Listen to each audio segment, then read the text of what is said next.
Video শুরু করার আগে সবাইকে একটাই কথা বলি গাইস, হ্যাপি নিউ ইয়ার। তো আগের বছরে তোমরা কি করেছো, কিভাবে তোমাদের লাইফটাকে স্ট্রাগল করেছো ভুলে যাও। 2024 সাল পড়েছে, নিজে কি করলে তুমি তোমার যে ব্যর্থতার রাস্তাগুলো সাকসেস করতে পারবে সেই কাজে নিজেকে ব্যস্ত রাখো। আজকে জানুয়ারির 2 তারিখ, আর আজকে যে ভিডিওটা শুরু করছি আজকে খুব স্পেশাল একটা ভিডিও হতে চলেছে। তো অবশ্যই ভিডিওটা শেষ পর্যন্ত দেখো, তোমার মনে যদি কোনো কিছু ডাউট থাকে এই ব্যাপারে হয়তো ক্লিয়ার হয়ে যেতে পারে। আর থাম্বনেল আর টাইটেল থেকে তুমি বুঝতেই পেরেছো অটোমেটিকলি যে কি ব্যাপারে কথা বলছি। তাও আমি একবার রিপিট করে দিই। অ্যাকচুয়ালি দেখো, আমরা প্রেম করার পরে অনেক রকম ভাবে কিন্তু পস্তাই যে কেন যে আমি একে ভালোবাসলাম, কেন, মানে অনেক এক্সকিউজ তখন আমাদের মাইন্ডে চলে আসে।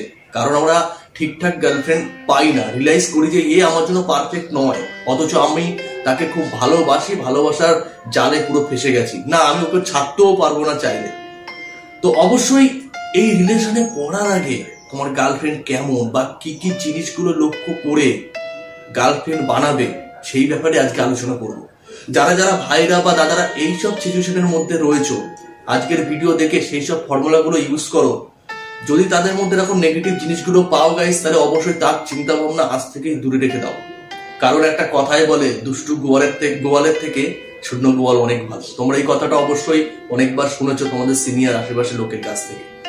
তো দেখো, প্রথমত আমরা প্রথমত এই ভুলটা করি যে ভালো মেয়ে লাগবে আমার, 10জনের সামনে যে ইন্ট্রোডিউস করতে হবে, দেখ আমার গার্লফ্রেন্ড দেখ কত সুন্দর। আমরা ম্যাক্সিমাম টাইমে চয়েসের ক্ষেত্রে এই ভুলটা করে ফেলি যে খুব সুন্দর গার্লফ্রেন্ড লাগবে আমার, আর সেই ক্ষেত্রে খুব ভালো গার্লফ্রেন্ডের মানে পিছনে পড়ে যাই। এবার ভালো জিনিসের পিছনে তো লাইনের তো শেষ থাকে না, কত লাইন পিছনে পড়ে থাকে, তার মধ্যে আমি কত নম্বর আর কতটা তার কাছে ইম্পর্টেন্ট, এটা কিন্তু আমরা একবারও ভাবার চেষ্টা করি না।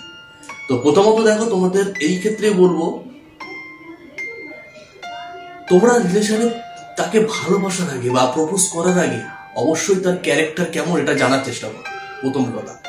আর দ্বিতীয় কথা হচ্ছে তার ফ্যামিলিটাও খুব ম্যাটার করে।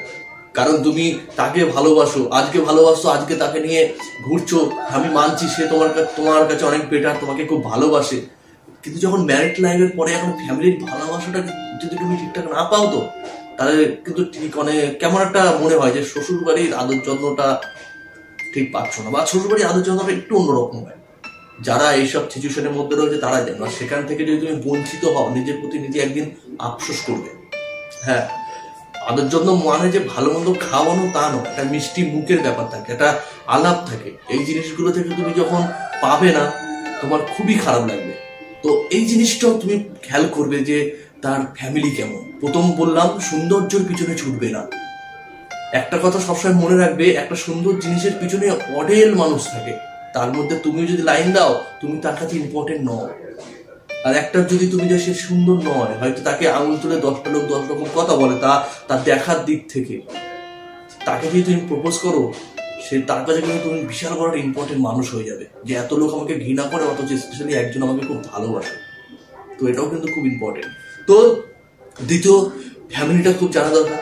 আর ফার্স্ট যেটা বললাম যে সৌন্দর্যের পিছনে ছোট না।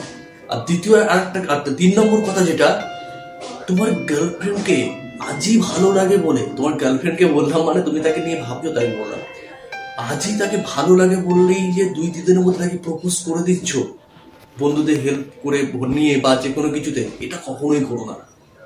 কারণ 2 দিন 3 দিন কি 1-2 মাস একটা মেয়েকে দেখলেও কিন্তু তুমি একটু হলেও আন্দাজ করতে পারবে না যে মেয়েটা কেমন টাইপের। তো অবশ্যই টাইম নিয়ে তার সঙ্গে চলো, তার সঙ্গে কথা বলার চেষ্টা করো, তাকে জানার চেষ্টা করো, সে যেভাবেই হোক সে কেমন টাইপের।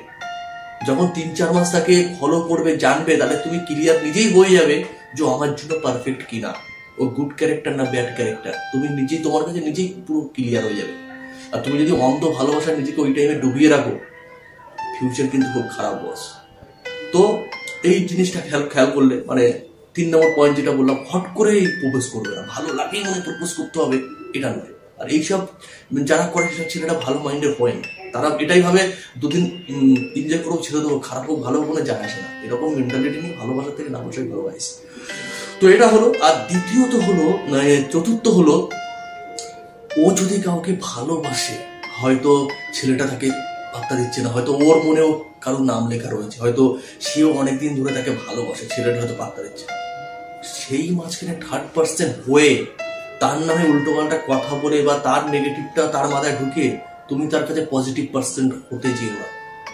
এটা প্রথম হয়তো যা হোক পটিয়ে নিলে কদিন ভালো যাবে, তারপরে কিন্তু সেই সংসারে অশান্তির শেষ থাকবে না, বা তোমাকে ছেড়েও দিতে পারে দুদিন পরে।